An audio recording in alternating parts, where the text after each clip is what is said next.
AP ముఖ్యమంత్రి Chandrababu, IT శాఖ మంత్రి నారా లోకేష్ సూర్యలంక బీచ్ అభివృద్ధి పనులను ఏరియల్ వ్యూ ద్వారా పరిశీలించారు. సంక్రాంతి పండుగ కోసం తమ స్వగ్రామం నారావారిపల్లెకు హెలికాప్టర్లో వెళుతున్న సమయంలో వారు మార్గం మధ్యలో ఈ పనులను వీక్షించారు. సూర్యలంక బీచ్ను ప్రముఖ పర్యాటక కేంద్రంగా తీర్చిదిద్దేందుకు రాష్ట్ర ప్రభుత్వం ప్రతిపాదనలు పంపగా కేంద్ర ప్రభుత్వం స్వదేశీ దర్శన్ 2.0 పథకం కింద 97 కోట్లు మంజూరు చేసింది.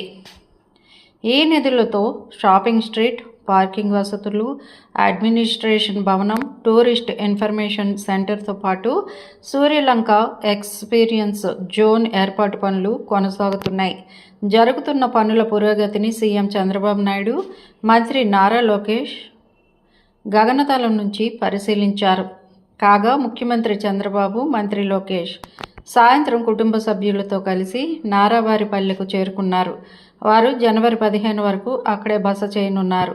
ఈ సందర్భంగా సంక్రాంతి సంబరాల్లో పాల్గొనడంతో పాటు పలు అభివృద్ధి కార్యక్రమాలకు వారు శంకుస్థాపనలు, ప్రారంభోత్సవాలు కూడా చేయనున్నారు. మా వీడియోస్ నచ్చినట్లయితే లైక్ చేయండి, షేర్ చేయండి, ప్లీజ్ సబ్స్క్రైబ్ కూడా చేయండి.